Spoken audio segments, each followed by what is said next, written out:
SER Podcast.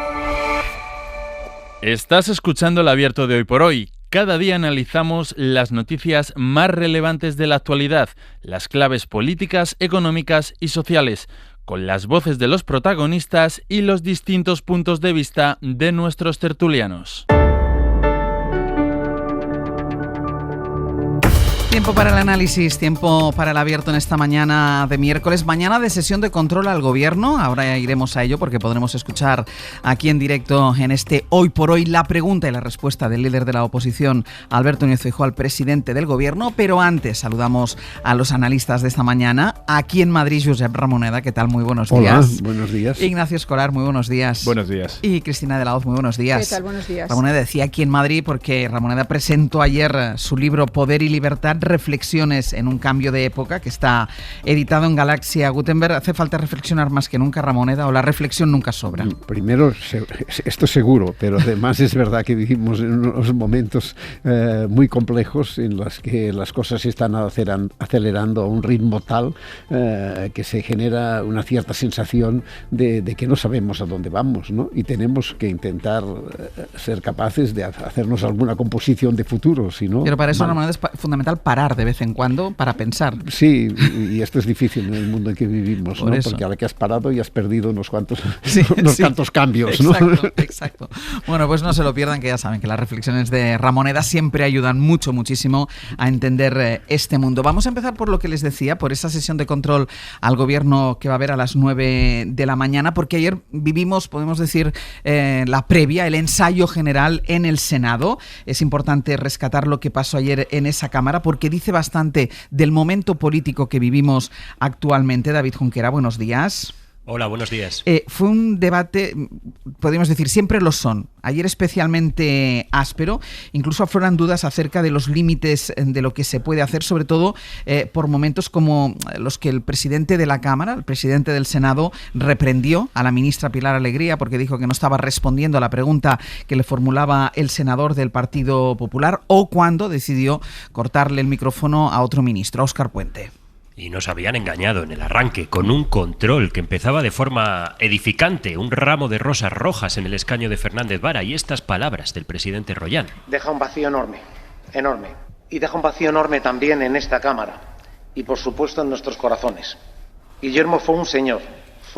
El señorío se fue esfumando según avanzaba la tarde y Royán empezó a ejercer su presidencia de forma, digamos, controvertida. Juzgad vosotros mismos. Alicia García, PP, le preguntaba a Bolaños lo siguiente: ¿cómo valora el ministro de la Presidencia, Justicia y Relaciones con las Cortes su gestión al frente del ministerio? Pero terminó diciendo cosas como estas. Han convertido al partido del puño y de la rosa en el partido de las chistorras y las mordidas.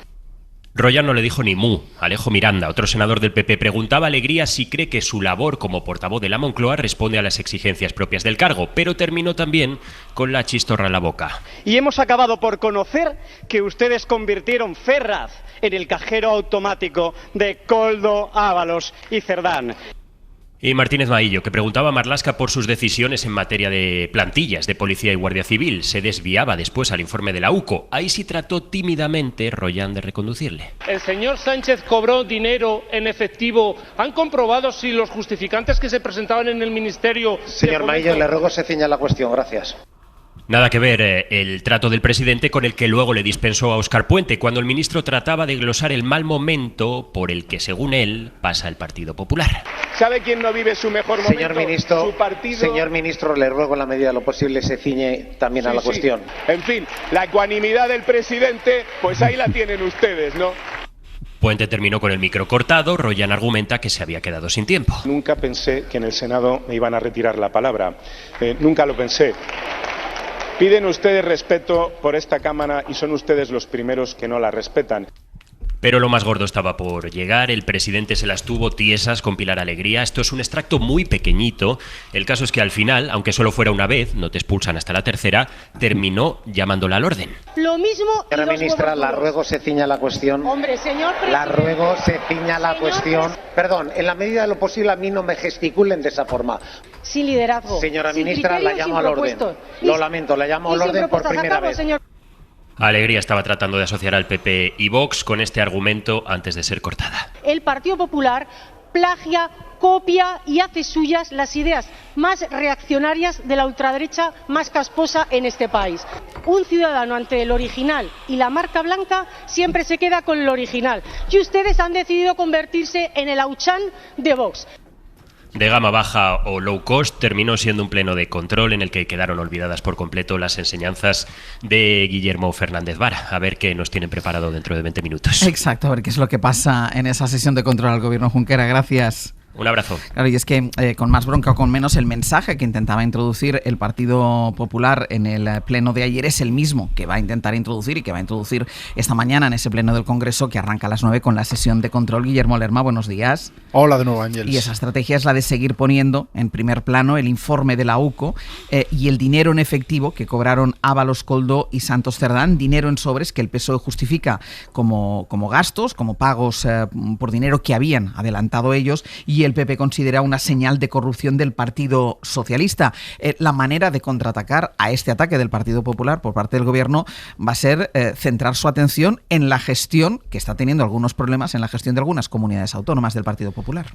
Sí, exhibiendo, digamos, de alguna manera esas sombras de la gestión autonómica del PP. Sánchez llega a la sesión de control, la primera tras el informe de la UCO sobre Ábalos, tras las decisiones de peinado que afectan a su mujer o tras el procesamiento de su hermano por parte de una jueza de Badajoz, con el PP intentando que todo el debate gire en torno a la agenda judicial. Pero en el PSOE creen que las hipérboles y la estrategia de Génova, que mezcla y da la misma importancia a todo, restan credibilidad a las críticas de Feijóo y además les facilita las explicaciones, porque los socialistas se están limitando a decir que el PP miente mientras pasan de puntillas por las dudas, por ejemplo, que tiene la UCO sobre los pagos de gastos en efectivo que no concuerdan con la documentación remitida al Supremo por el PSOE. La Moncloa ha acelerado además en las últimas horas la aprobación de una batería de medidas de regeneración. Proponen, por ejemplo, reformar la ley para exigir más transparencia y controles en la contratación de asesores como Koldo García, algo que, dicen en el PSOE, les sirve también de argumento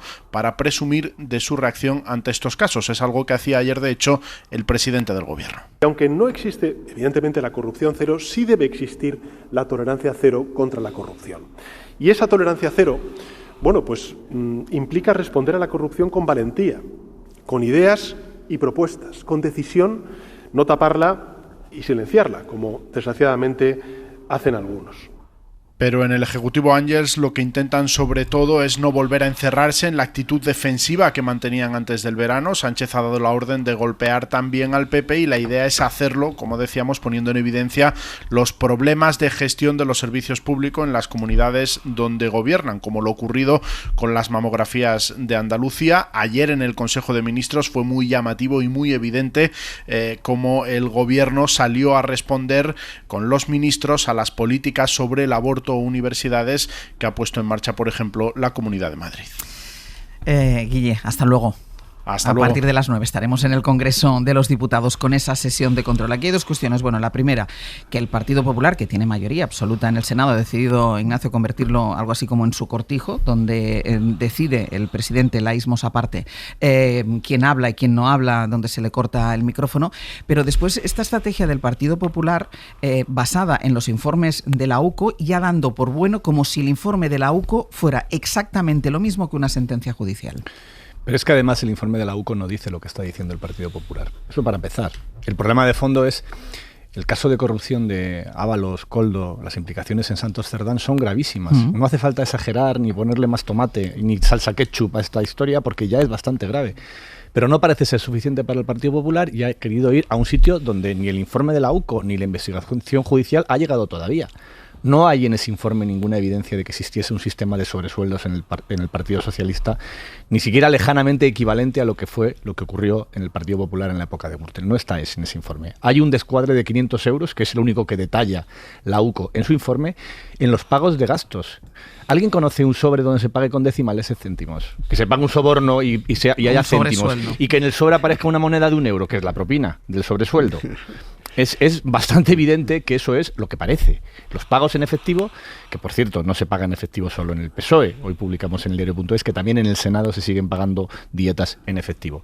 Esos pagos en efectivo por los gastos. Tú adelantas el pago de un restaurante y luego te lo devuelve la organización, como conocemos todos los periodistas de nuestras redacciones, porque es como han funcionado la gran mayoría o la totalidad de las redacciones, con efectivo también, hasta hace muy poquito. Era como funcionaban las cajas en instituciones privadas y donde siguen funcionando todavía hoy en muchas instituciones públicas, como el Senado, donde todavía se siguen pagando en efectivo.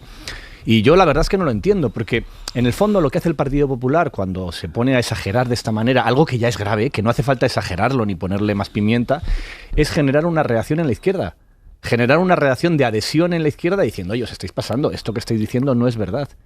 Entiendo que lo hacen por su estrategia de confrontación con Vox, porque claro, cuando tienes al lado a un rival dentro de tu bloque que se dedica a la demagogia más absoluta, pues de alguna manera, si no, puedes parecer como un blandito.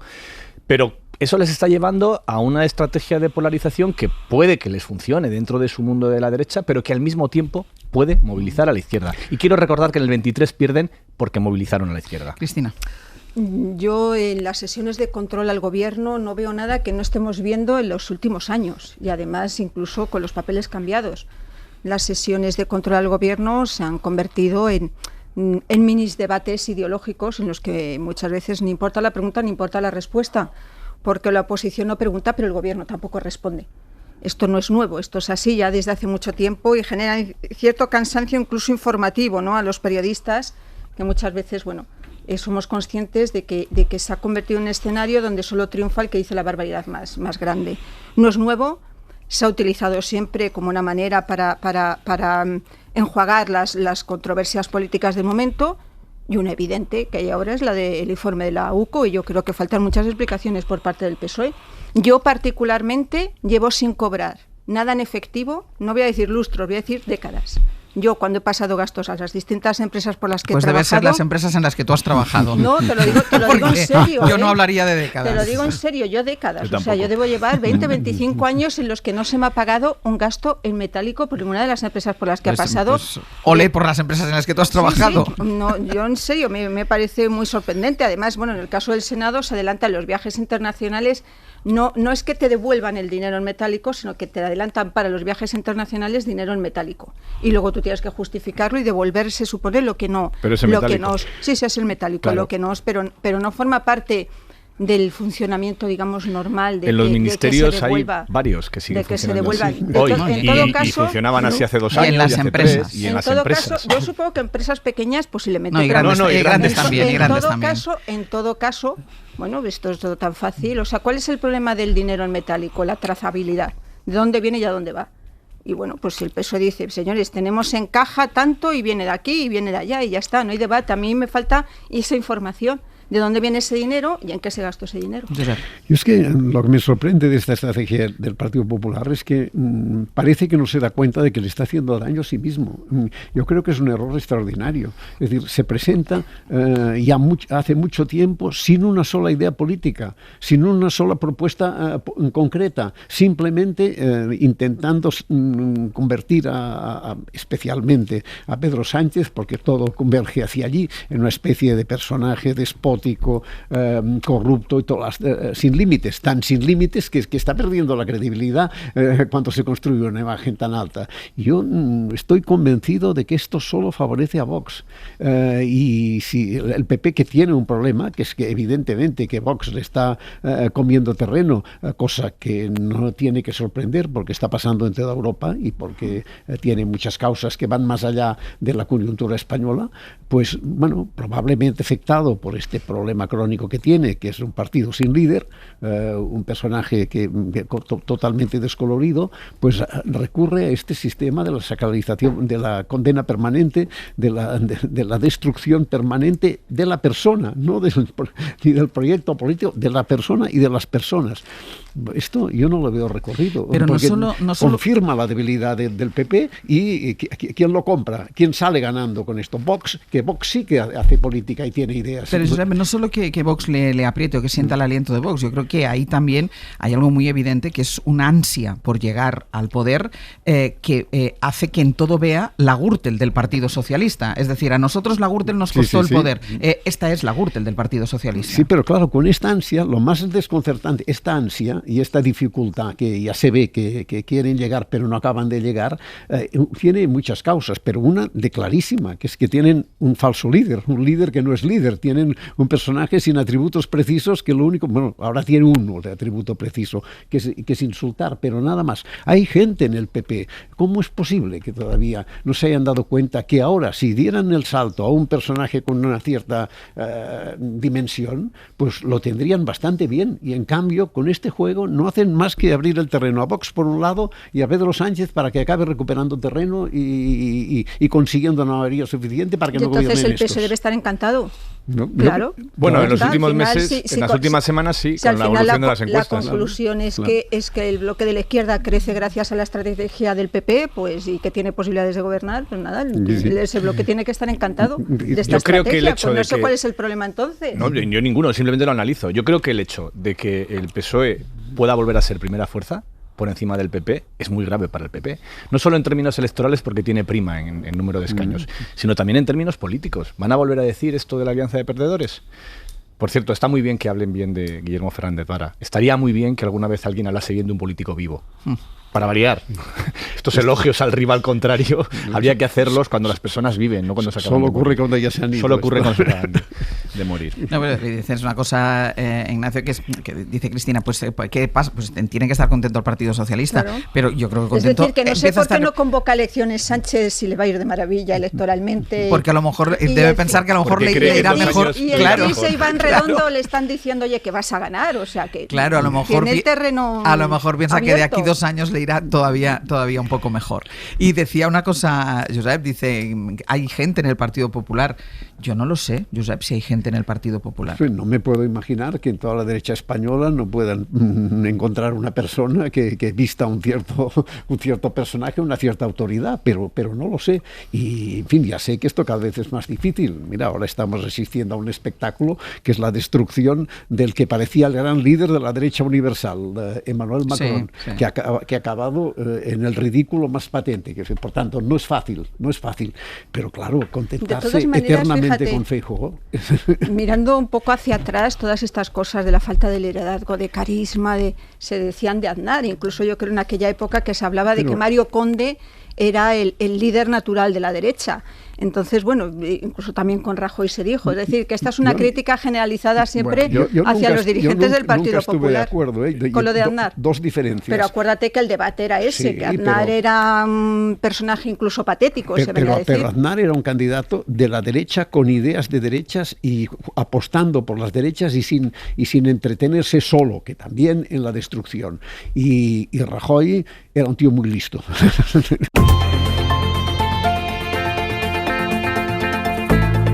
El Abierto. Ser podcast. En El Abierto, Josep Ramoneda, Cristina de la Hoz e Ignacio Escolar estábamos hablando del liderazgo del Partido Popular. Decía Ramoneda, habrá gente en el Partido Popular. Querías intervenir, Ignacio. Sí, yo creo que no hay que irse a Aznar. Hay un precedente mucho más cercano que es Pablo Casado. ¿Qué pasó con él? Que convocó unas elecciones anticipadas para reafirmar su liderazgo en varias autonomías, que le salió muy mal y que se lo cargaron. Ahora en el Partido Popular están con esta teoría del superdomingo. Yo no tentaría la suerte, no vaya a ser, porque se pueden encontrar, no creo que con una gran remontada de la izquierda, pero sí con algo que apunta en algunos sitios. Por ejemplo, ¿qué pasa con la mayoría absoluta de Andalucía por Vox?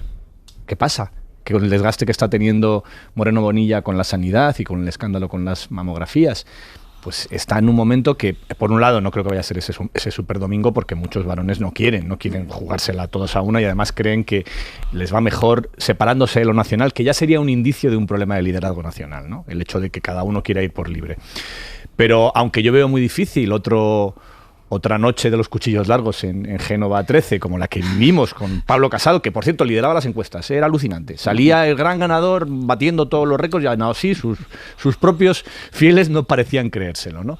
Pues no sé si podemos encontrarnos con algo así otra vez. Desde luego lo que sí que es evidente es que mucha gente en el Partido Popular está decepcionado por los datos que tienen hoy. Es que han perdido muchos votos en los últimos meses. Tienen el gobierno con un escándalo de corrupción real, porque es verdad que Ábalos no es cualquiera, que Santos Cerdán no era cualquiera y que Koldo era cualquiera, pero no parecía cualquiera tampoco. Y ante eso, lo que te está pasando es que te está comiendo la tostada la extrema derecha y que el PSOE remonta un poco. Pues habría que hacérselo mirar. Mira, citabas tú el problema que está teniendo Andalucía con la sanidad. Nos decía Guillermo Lerma, el Partido Socialista va a responder seguramente hoy al Partido Popular con los problemas que hay en la gestión de determinadas comunidades autónomas gobernadas por el Partido Popular, y en este caso Andalucía gobernada cómodamente, con mayoría absoluta por Juanma Moreno Bonilla, pero de golpe le ha estallado la crisis sanitaria del cribado, de la mamografía de aquellas mujeres a las que no se informó de que una primera mamografía detectaba algo sospechoso y que era importante que se sometieran a una segunda prueba. Radio Sevilla, Natalia Perales, buenos días. Buenos días. Ayer un centenar de afectadas se reunieron en la asociación Amama y de ahí salió la decisión de ir a los tribunales, porque decenas de estas mujeres están estudiando ahora mismo la fórmula para presentar una denuncia que puede ser colectiva o caso a caso, por cada una de ellas. Y esto coincide con la intención de la Junta de anunciar hoy su plan de choque para atajar esta crisis. Sí, la Junta va a presentar hoy el anunciado plan de choque con el fin de intentar reconducir esta crisis generada, como saben, por el diagnóstico tardío a 2.000 mujeres afectadas. Lo hará en la rueda de prensa posterior al Consejo de Gobierno, aunque aún no ha informado si lo presentará o no la consejera Rocío Hernández, para la que la oposición ha pedido en reiteradas ocasiones su dimisión. Lo cierto es que el presidente Moreno Bonilla se ha puesto en estos días al frente de la crisis, reconociendo el error, pidiendo disculpas y prometiendo ceses. Esta tarde las mujeres afectadas han convocado protestas en diferentes puntos de Andalucía, la de Sevilla frente a los servicios centrales del SAS, y llevarán, como dices, estos casos a los tribunales. Debido al elevado número de afectadas, están estudiando si van a presentar la demanda de forma conjunta o individual, porque no quieren que se quede ningún caso particular fuera. Las acciones legales podrían incluir delitos de diferente tipo, como lesiones por imprudencia o incluso homicidio por negligencia. Ángela Claverol, presidenta de Amama. Hay chicas que han dicho que vivían felices hasta que pasó esto, creyendo que había salido bien la mamografía. Eso es terrible. Tú eres tan feliz y luego te enteras que has estado viviendo con un cáncer 6 meses, 1 año, 2, y tú no lo sabías. La gente se cree que cuando tienes cáncer te duele algo, y no te duele nada. Duele cuando el cáncer va avanzando sin tratamiento. Por su parte, los grupos políticos, en menos de una hora, los grupos políticos de izquierda, PSOE por Andalucía y Adelante Andalucía, se van a unir para presentar esta misma mañana una solicitud con el fin de iniciar en el Parlamento andaluz, de pedir que se inicie en el Parlamento una comisión de investigación sobre estos fallos en el cribado del cáncer de mama. Natalia, gracias. Hasta ahora. Comentaremos a la vuelta, después de escuchar al inicio de la sesión de control al Gobierno, esta decisión de algunas de las mujeres afectadas de llevar a los tribunales a la Junta de Andalucía y ese plan de choque que conoceremos hoy. De momento no se habla de ningún tipo de cese. Vamos a ver en qué consiste ese plan de choque que quiere presentar la Junta de Andalucía, que quiere presentar Juanma Moreno.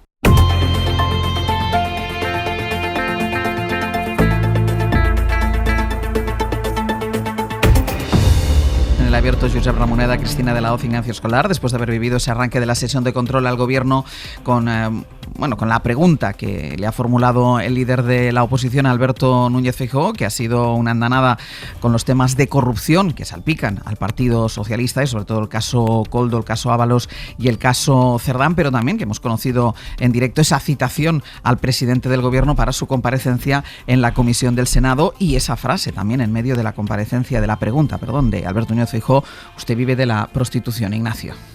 Bueno, ha sido un espectáculo alucinante, en mi opinión. Primero porque estoy seguro, tengo mucha curiosidad por saber qué pregunta llevaba al Parlamento. Pero estoy seguro que no tenía nada que ver. Por curiosidad, ¿cuál era la pregunta? Seguro que no tenía nada que ver con lo que acabamos de ver. Estoy seguro de que no tenía nada que ver con lo que acabamos de ver. ¿A qué intereses responde su gobierno? Pues mira.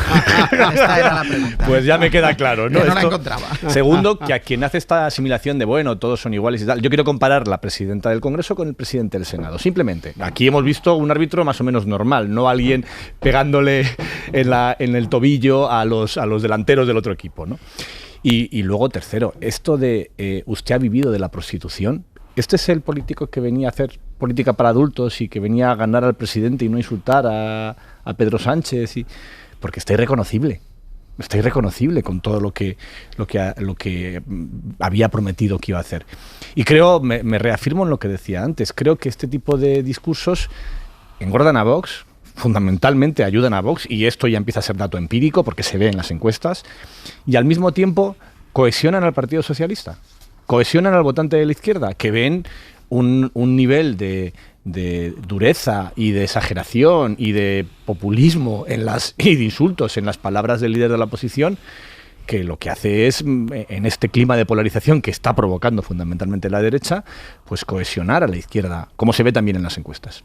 Cristina, ¿cómo lo has visto? Pues lo he visto de un poco lo previsto, es decir, pretender que el Partido Popular no vaya a utilizar los casos de corrupción o de presunta corrupción, que estamos moviéndonos en el campo de las presunciones en su debate con el Gobierno, sería ingenuo pensarlo. Que nosotros no nos movemos en el campo de las presunciones. Alberto Núñez Feijóo no se mueve en el campo de la presunción. Evidentemente los partidos nunca se mueven en el campo de las presunciones.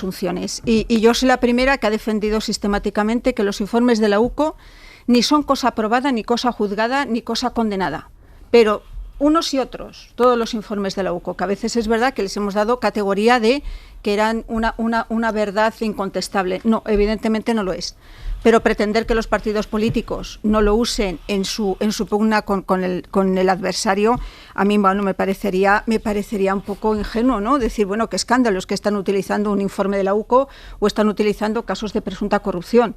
Es verdad que parte de la crónica política en este país se hace en los tribunales, luego quedará en lo que quede.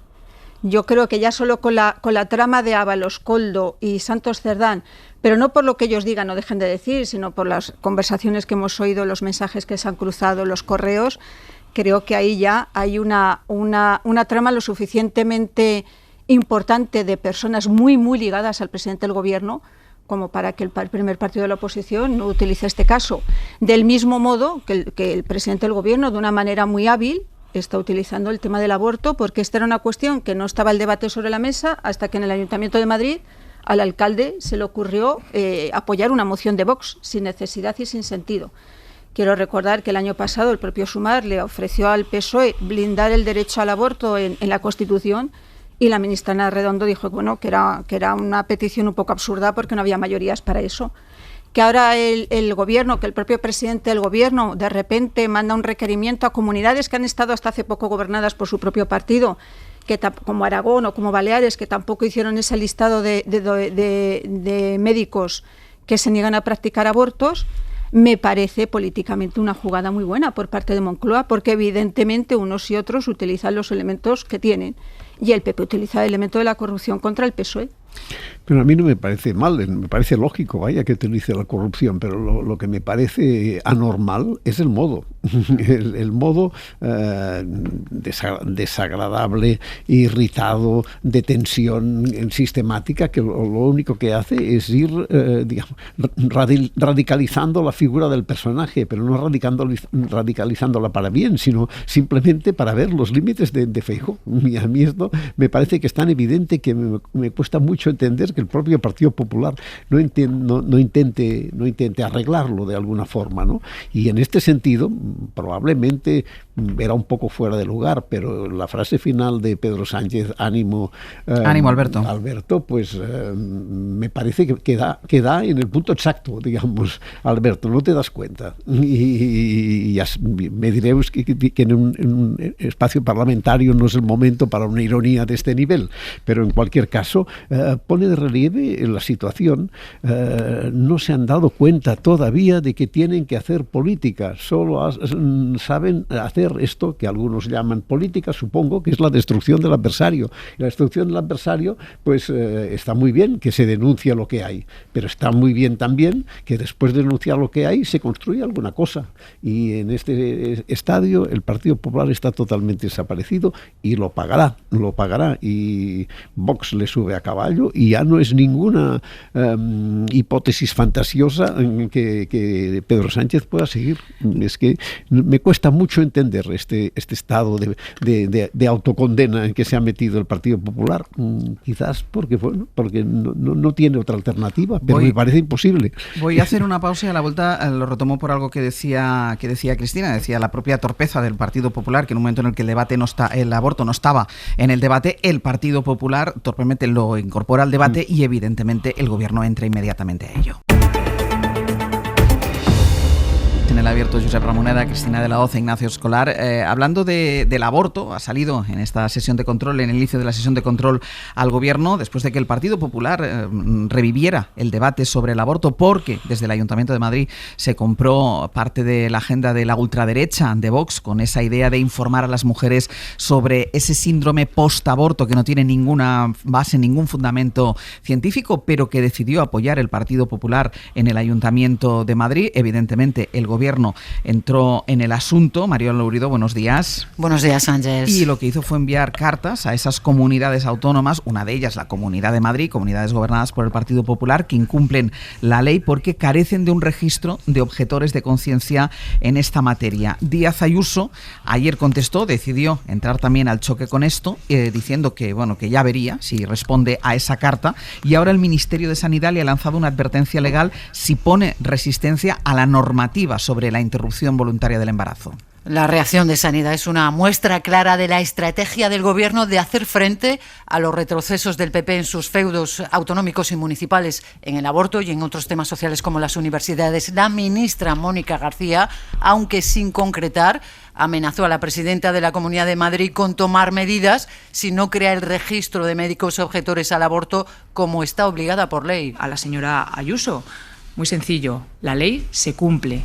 Punto, no hay más. Ayer decía que no sabía lo que iba a responder y nosotros ya le damos la respuesta. La ley en nuestro país se cumple y vamos a utilizar todas las herramientas jurídicas, normativas y administrativas para que la ley se cumpla. También le dice a Almeida que no va a permitir coacciones ni desinformaciones a las mujeres con el bulo del posaborto que el PP apoyó en la moción de Vox, porque Ángels, todavía ayer, la vicealcaldesa de Madrid, Imma Sanz, insistía en que hay que informar de los efectos del aborto a las mujeres. No se habla de una categoría científica como tal, pero evidentemente sí que hay unos efectos que es de los que se quiere informar y ya está. En ese sentido creo que está suficientemente explicado a lo largo de todos estos días y así lo hemos dicho. No creo que haya que aclarar ya mucho más porque está completamente aclarado. Pues no está todo aclarado. Almeida no aclara lo que va a hacer con esa moción, ¿no?, sobre el falso posaborto que puede provocar alcoholismo, depresión y suicidio, según difunde Vox, que sigue presionando al PP Ortega Smith. Que los acuerdos se deben cumplir. Nosotros creemos que la palabra tiene valor, que la ley se tiene que cumplir. Pero es que al Partido Popular le importan un bledo los acuerdos porque no piensa cumplirlo. Bueno, al margen de la polémica en Madrid, la ministra de Sanidad también afeó a Madrid y a Andalucía, a las comunidades de Madrid y Andalucía, ser dos de las que prácticamente no hacen abortos en la sanidad pública, menos del 1%, casi todos los siguen derivando a las clínicas privadas concertadas. Les instó a que copien a otras comunidades y den preferencia al método farmacológico en la red pública. Mariola, gracias. A ti, hasta luego. Claro, Josep, es que más allá de ese enorme ruido, de esos gritos de la política, esos gritos partidistas, hay una cosa que es el cumplimiento de la ley, que es lo que está recordando la ministra de Sanidad. Lo hemos visto en la ley de vivienda, cómo hay comunidades gobernadas por el PP que no la cumplen. Lo vimos ya hace tiempo con la ley del tabaco. Podríamos estar hablando de una insumisión. Sí, es decir, a mí me parece muy bien que se abran debates y que puede haber debates en los que hay discrepancias mucho más allá de esta repetición en el tema de la corrupción, ¿no? Y, por ejemplo, pues me parece una posición que puede tener el PP estar en contra del aborto, pero esto no les libera de cumplir la ley, de que las instituciones cumplan la ley. En fin, es un derecho reconocido por las instituciones españolas.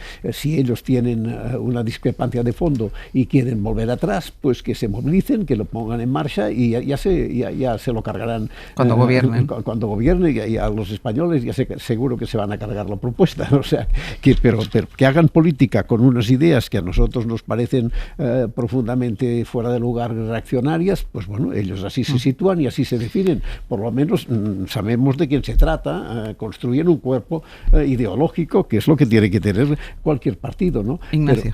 Pero sí, es muy similar a lo que hacen con otras leyes leyes. Por ejemplo, a mí me parece terrible que todavía hoy la Comunidad de Madrid se esté resistiendo a poner en la Puerta del Sol, en el edificio del Gobierno de la Comunidad de Madrid, en cumplimiento de la ley de memoria, una placa recordando que allí se torturó durante décadas. Hay una placa para las víctimas del 11M. Hay otra placa para para las víctimas de la pandemia, pero para este tipo de víctimas no. Y estamos en lo que decía Josep Ramoneda. Si está muy bien que el PP considere que esto de la memoria es una filfa y que no tiene y que hay víctimas de primera y de segunda dentro de la violencia política, pero lo que no puede ser es que no se cumpla la ley. Claro. Que se cumpla. Es que, en fin, en los discursos que escuchábamos en la época Quim-Torra sobre la insumisión del gobierno... Quim-Torra, expresidente de la Generalitat de Cataluña. A ese me refiero.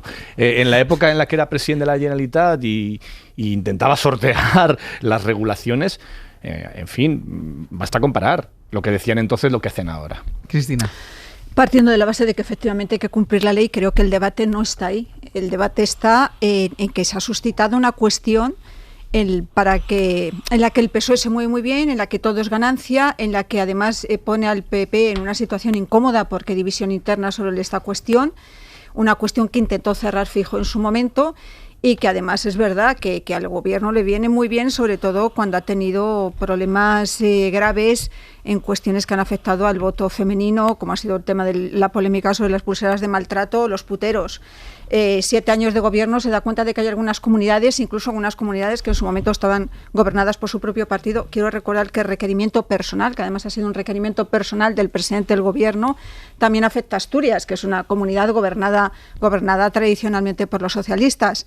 Que se ha dado cuenta el gobierno de repente de que hay comunidades que no cumplen con la ley. Bien, digamos que es un argumento sólido, pero que forma parte de una campaña que le han regalado, porque ha sido un error evidente del alcalde del Ayuntamiento de Madrid, de una campaña que le ha regalado el propio Partido Popular. Y esto se podría haber dado cuenta el PSOE de que no se estaba cumpliendo esta ley en los últimos 7 años que lleva gobernando, y con comunidades gobernadas por su propio partido. Yo estoy de acuerdo en que esto nace con un error del PP, pero no es un error, son dos, porque primero hay una votación alucinante en el Ayuntamiento de Madrid, donde el PP respalda una propuesta de Vox sin necesidad alguna. Ninguna. Porque aquí no hablamos de que les hagan falta ninguna los votos. Necesidad. O sea, se apuntan al bombardeo, por ponerlo así, y luego después, al día siguiente, es el PP de Génova el que respalda esto, diciendo que le parece muy bien. Entonces, no es un error, son dos. No es un debate que le han regalado sin ninguna duda. ¿Y que es un debate que le han regalado? Claro que duda. Sí, pero el problema de fondo es que la derecha cree esto. Es que cuando se meten en estos errores, porque en el fondo, en su corazoncito, si pudieran, limitarían el derecho y la libertad de las mujeres. Ese es el problema de fondo. Y claro que el PSOE lo aprovecha, normal. Y que la presión de Vox les da motivo para recuperar estos temas y demostrar que ellos también son capaces de hacer propuestas propias de Vox. Este es un debate que, fijo, ¿os acordáis? Yo en 2023 intenta cerrar diciendo aceptamos la ley tal y como está ahora. De hecho, no lo lleva al último congreso del partido. Y no lo han vuelto a abrir y no lo han vuelto porque se suponía que esta era una cuestión ya absolutamente cerrada. Ya hubo una polémica, ¿os acordáis? Con el tema del latido fetal, que ahí se insistió en que se acepta la actual ley de plazos y recuerdan que está avalada por el Tribunal Constitucional, pero es cierto, que esta cuestión la han gestionado mal. Y luego está otra cosa pero creo que el debate no está se cumple la ley o se incumple la ley, está en que muy razonablemente, yo de estas cosas no me escandalizo, el PSOE y Moncloa lo están utilizando. No, pero no solo eso, y también está el miedo real a que si dentro de unos años el PP gobierna con Vox en una coalición, pues este tipo de cosas estén en la mesa de negociación y que el PP esté dispuesto a aceptarlas. Porque ya lo ha hecho, ya ha tenido esa tentación, incluso en sitios donde no tiene necesidad de los votos de Vox, va y lo compra. Con lo cual es razonable el miedo que pueden tener muchas personas a que este derecho que parece conquistado se recorte. Hoy va a votarse finalmente en el Congreso, porque ayer al final se aplazó esa votación. Sí hubo debate, pero se aplazó la votación porque era el día del 2º aniversario de los atentados de Hamás que desembocaron en el genocidio de Israel sobre Gaza. Hoy sí se va a votar finalmente. Josué Coello, buenos días. Hola de nuevo, Ángels.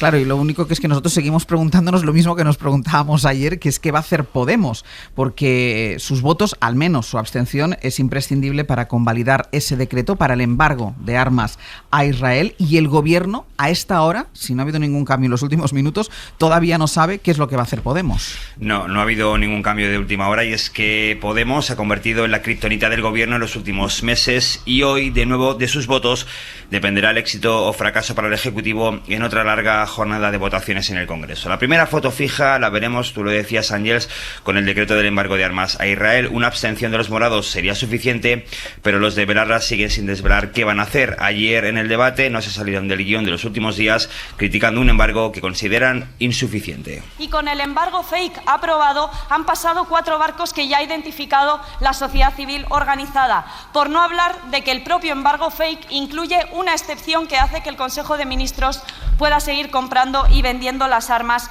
que quiera. Enfrente, el gobierno, que rechaza negociaciones de última hora con Podemos, confía en que los morados no voten con PP y Vox en un tema tan sensible para ellos y al menos planteen una abstención crítica para permitir la convalidación del decreto e introducir posteriormente mejoras. Esta opción no gusta en Podemos, pero sí en el resto de los socios que, aunque críticos con el texto, lo van a apoyar. Con mensaje de Gabriel Rufián de hace tan solo unos minutos en los pasillos del Congreso. Yo respeto mucho a Podemos, creo que tienen uno de los mejores liderazgos de nuestra generación.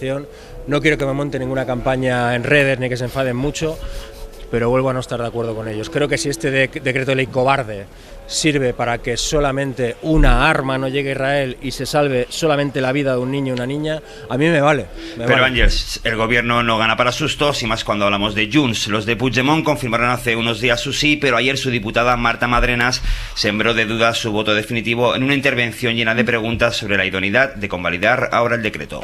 No dubten ni una mica sobre si és el moment avui d'aprovar aquest decret. No es plantegen que avui potser és el moment de donar marxa a la pau.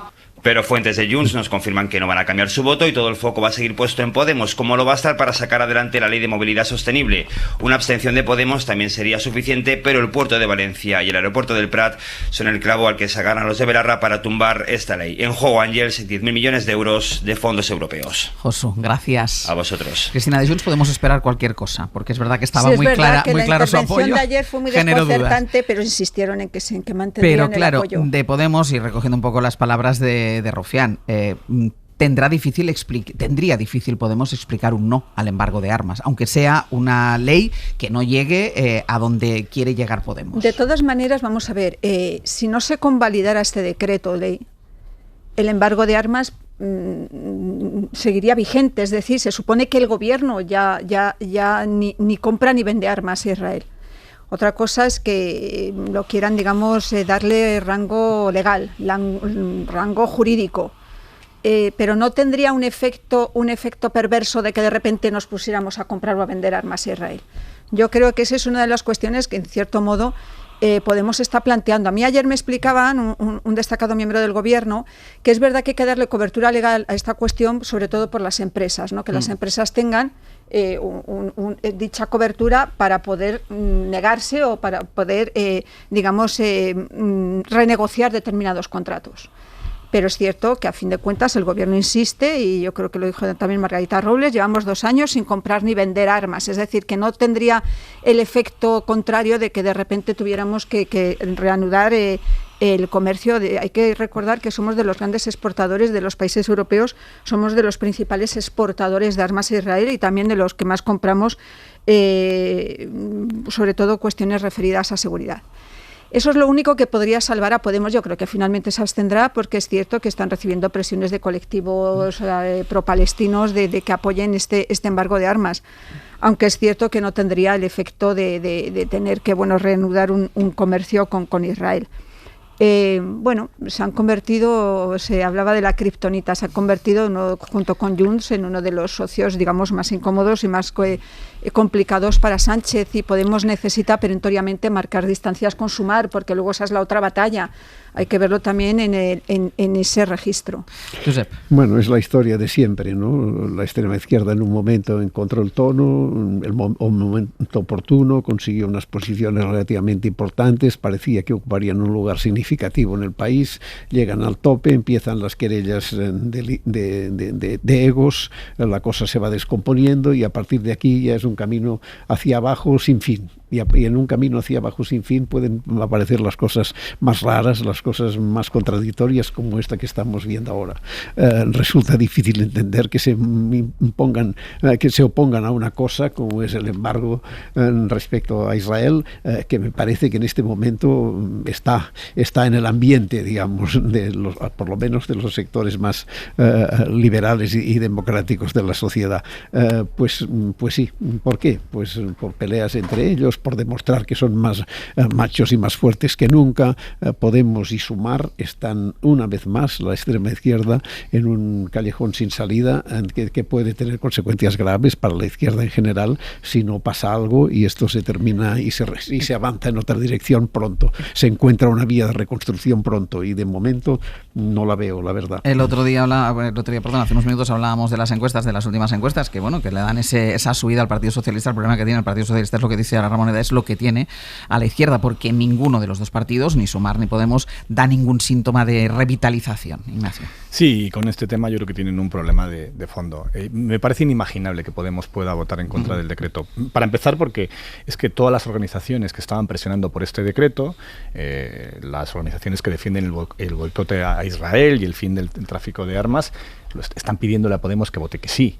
Siendo ellos también críticos, que evidentemente se puede ser crítico con este decreto, porque el gobierno al final... Rufián, lo hemos escuchado, muchos de los socios son críticos porque el propio gobierno se encuentra en una posición complicada porque tiene, el riesgo de tribunales después si va más allá, el riesgo de los propios tratados internacionales, tiene algunas posiciones donde tiene que ver cómo concilia su voluntad política con un entramado legal que lo dificulta.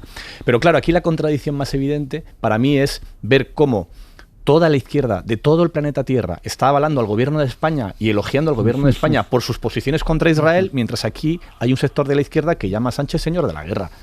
Es una cosa difícil de entender, la verdad. Hace pocos días hace un par de semanas, Pablo Iglesias entrevistó a Jean-Luc Mélenchon, al líder de la Francia insumisa. Y Mélenchon le dijo a Pablo Iglesias que él entendía que aquí era un poco polémico, pero que en Francia estaban maravillados con, no uso exactamente estas palabras, pero entendedme, que estaban muy contentos con la posición del gobierno de España y que internamente la usaban para defender que se podía ir más allá.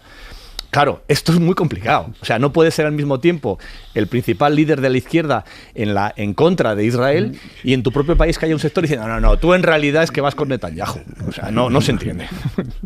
Pues dejadme que termine ya todo lo que tiene que ver con la política doméstica y sobre todo lo que tiene como escenario el Congreso de los Diputados, porque ayer el Partido Socialista, y esto tiene que ver mucho en la clave electoral de la que llevamos hablando desde que hemos empezado este abierto, el Partido Socialista evitó que se vaya a debatir una iniciativa legislativa popular que pedía retirar la protección cultural que tiene la tauromaquia en nuestro país. Ana Fernández Vila, buenos días. Hola de nuevo, Áñez. Es una iniciativa legislativa popular que había llegado hasta el Congreso de los Diputados avalada por casi 700.000 firmas y el Congreso ayer simplemente decidía si la tomaba en consideración y entraba a debate. Simplemente eso, no tenía que decidir sí o sí no, sino simplemente si entraba a debate, se debatía y posteriormente se podía votar en el Congreso de los Diputados. Y los diputados del Partido Socialista se abstuvieron, de manera que esto no se va a votar en la Cámara. Sí, una abstención decisiva y de última hora del PSOE, que estas semanas había llegado a comprometerse en público a permitir con su apoyo que la iniciativa legislativa popular se admitiera a trámite. Lo dijo el portavoz de Cultura, Marc Lamoire, a finales de septiembre. Nosotros desde nuestro grupo parlamentario es evidente que no haremos oídos sordos a la tarea de más de 3.000 voluntarios y de más de 715.000 firmas, por lo que representan.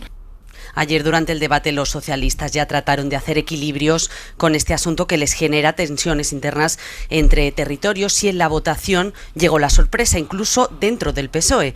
Hay malestar en el partido porque, según nos reconocen fuentes del Grupo Socialista, la decisión de abstenerse en vez de votar sí llegó directamente de Moncloa y se produjo, dicen, sin abrir siquiera debate sobre el cambio de posición, dicen, aunque el portavoz Pachi López se ha asegurado que se debatió este asunto y acaba de argumentar en los pasillos del Congreso que creen que no es momento de azuzar un debate que genera división. Convivimos con esa diversidad en nuestro país y nos parece que no es un momento de poner encima de la mesa una nueva guerra banderiza, porque sí va a utilizar para esto, ¿no? Para ir a los extremos, para pegarnos otra vez unos contra otros, y pensamos que no era el momento de hacer esto. Lo que no reconocen fuentes socialistas es que este giro tiene que ver en concreto con las próximas elecciones en Castilla y León y Andalucía, 2 regiones donde la tauromaquia tiene mucho peso también entre los votantes socialistas. No querían, dicen, darle munición al PP, ahora que creen que Mañueco y Moreno Bonilla no pasan precisamente por su mejor momento, y los socialistas se ven con posibilidades, pero sus cálculos les están costando ya duros reproches a su izquierda por parte de todos sus socios. Hablaba hoy, por ejemplo, el ministro Urtasun de Sumar hace unos minutos de que fue una votación inexplicable por parte del PSOE, y la líder de Podemos, Yone Belarra, dijo después de esa votación: qué asco lo que acaba de hacer el PSOE. Ana, gracias. A vosotros. No me quiero entretener mucho, pero lo decía Ana Ignacio, es decir, dice el Partido Socialista, dice Pachi López, no es el momento. Claro, no hay unas elecciones convocadas, pero todo el mundo tiene las convocatorias electorales en la cabeza. Pero es muy decepcionante. Mucho. Yo soy una de viniendo del Partido Socialista. Yo soy una de las personas que firmó esa iniciativa popular, con 700.000 personas más. Y lo que estaba pidiendo esa iniciativa popular, lo que planteaba era que se quitase la protección cultural a esto que en mi opinión es maltrato animal. No era prohibir los toros para siempre, simplemente dejar de beneficiarles con una figura legal que puso en marcha Rajoy cuando tenía la mayoría absoluta. Y me parece una decisión muy cortoplacista y me parece muy decepcionante que el PSOE, incumpliendo su propia palabra, haya decidido tumbar esto, pero ni siquiera es en la iniciativa en sí, sino que se debata esto en el Parlamento. Me parece tremendamente decepcionante. Decepcionante y yo creo que poco coherente con el Partido Socialista. Bueno, esto es, hablando de debates que generan incomodidad en los partidos, este asunto ha sido muy polémico. ¿Acuerdas también cuando los toros quedaron cubiertos por el cheque joven para los chavales del cheque cultural, ¿no? Es decir, este es un debate que internamente y territorialmente le genera un problema al Partido Socialista, porque además hay territorios como Castilla-La Mancha en el que el mundo del toro tiene una importancia capital. No, yo posiblemente porque vivo en Cataluña los toros han desaparecido ya, es un debate que se me hace extraño, no raro, ¿no? Pues sí, pero no sé. Pues además es lo que ahí están desaparecidos, pero decía Ignacio, no es que fuera una iniciativa que pedía la prohibición de los toros, sino simplemente que no fueran bonificados de ningún tipo de que no tengan una ventaja económica. Claro. Por tanto, pues sí.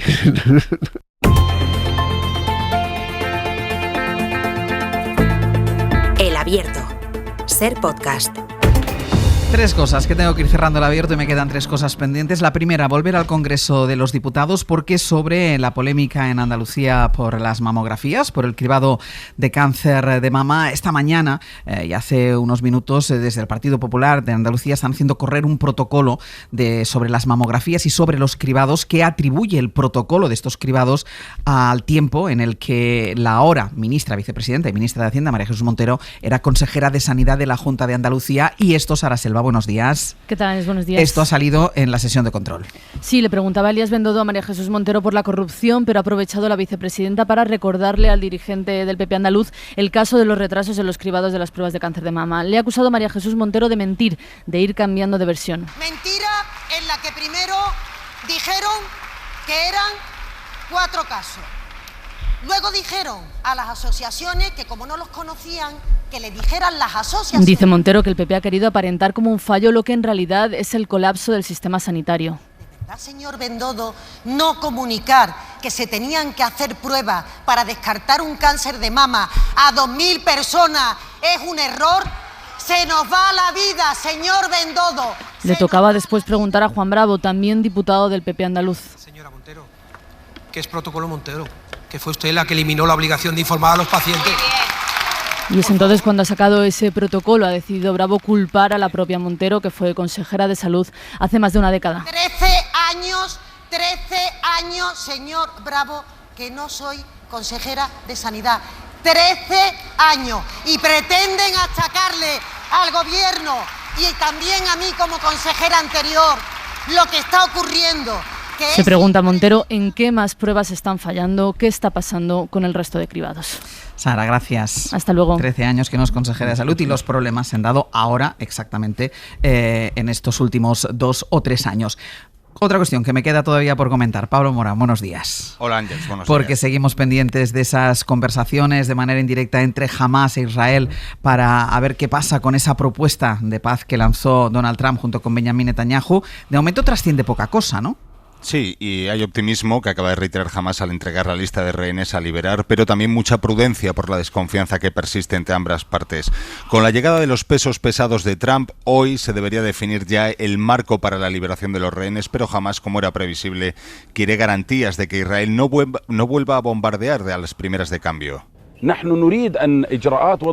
Se las pedía anoche directamente a Trump y a través de la televisión egipcia el jefe negociador palestino Jalil Al-Aya. Lo que ha pedido Hamás, según adelantado Al Jazeera, es que la liberación de los rehenes se desarrolle en paralelo a la retirada de las tropas israelíes de la franja, algo que a priori no contradice el plan de Trump, porque recordemos que ese plan no establecía plazos para la salida de los soldados israelíes. Qatar ha rebajado el optimismo de la Casa Blanca al asegurar que quedan muchos asuntos por negociar.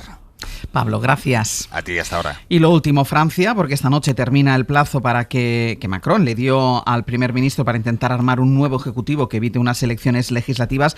Hay tanta presión que ahora mismo lo que está en juego es la propia continuidad de Macron. En París está Lucía Riera. Lucía, buenos días. ¿Qué tal? Buenos días. Esta mañana Le Cornu se reúne con la izquierda. El Partido Socialista francés es el único que ha tendido la mano para lograr un gobierno que evite elecciones como piden tanto la Francia insumisa o la ultraderecha de Marine Le Pen. Sí, el primer ministro acaba de hacer un pequeño balance de sus reuniones ayer con el campo presidencial y es optimista. Parmi les bonnes nouvelles, l'ensemble des consultations que j'ai pu avoir avec la présidente de l'Assemblée nationale. Porque las consultas han mostrado, dice, una voluntad de lograr un presupuesto antes de que acabe el año y esto aleja la perspectiva de la disolución de la Cámara. Hoy es el día D, como decías, las últimas consultas de Le Cornu van a empezar con el Partido Socialista ahora a las 10 y detrás irán los comunistas y los ecologistas. Se ha prestado a participar este bloque de izquierda moderada que encarna Olivier Faure. Certainement pas si ce gouvernement était dirigé par un homme de gauche.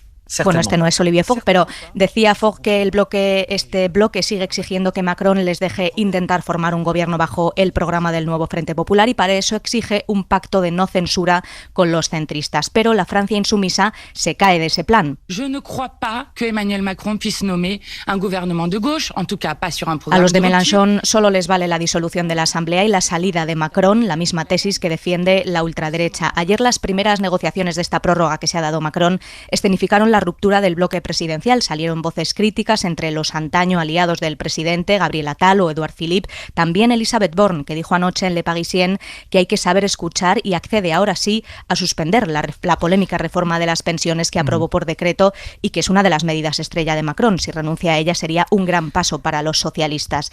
Pero el divorcio claro es con los republicanos, que quisieron ser recibidos por separado. Y luego, cuando el primer ministro traslade el veredicto de sus consultas esta tarde, Macron tendrá que mover ficha.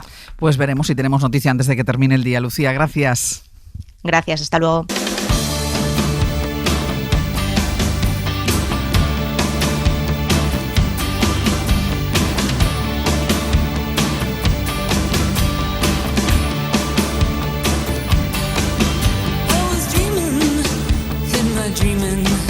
Vamos terminando ya. Sergio Castro, Pepe Rubio, buenos días. Buenos días. Venga. Muy bien, lo hemos clavado y a Sí, distancia. No, muy bien, Esto están muy sería compenetrados. en unos Juegos Olímpicos un 10. Esto es un 10, es la perfección casi. Vamos a tratar de acercarnos al 10 a partir de las 10, nunca mejor dicho, con el Rincón en la esquina.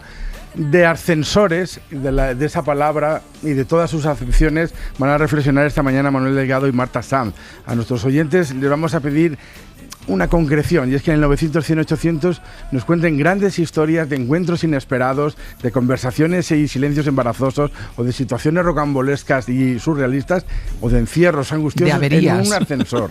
Vale. Todo lo que ha pasado alguna vez que no sea muy normal en un ascensor. Y que se pueda contar. Y que se pueda contar. Y si no se puede contar y lo cuentan, muchas gracias. 900-100-800, venga. Bueno, hasta ahora hemos tenido a un Ignacio Escolar en el periodismo. A partir de las 11 vamos a tener a otro Ignacio, que es Ignacio Sánchez Mejías, el hombre que fue el pegamento de la generación del 27. Y si yo digo Ignacio Sánchez Mejías, ¿qué hora es?